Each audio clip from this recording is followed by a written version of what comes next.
Everybody, my name is Marcus, and in this video I will show you a simple way how you can allow cookies in Google Chrome. So let's start. The first thing you want to do is just go right top corner to these three dots and then just go to settings. When you're gonna be here, you want to scroll down below, and you're gonna see cookies, and you're gonna see like, okay, allow all cookies.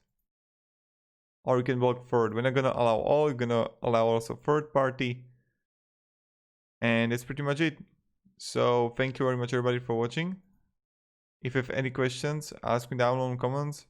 I'll be really happy to help you and provide you some guidance in here.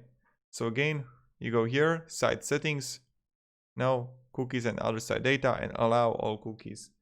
So yeah. Thank you very much everybody.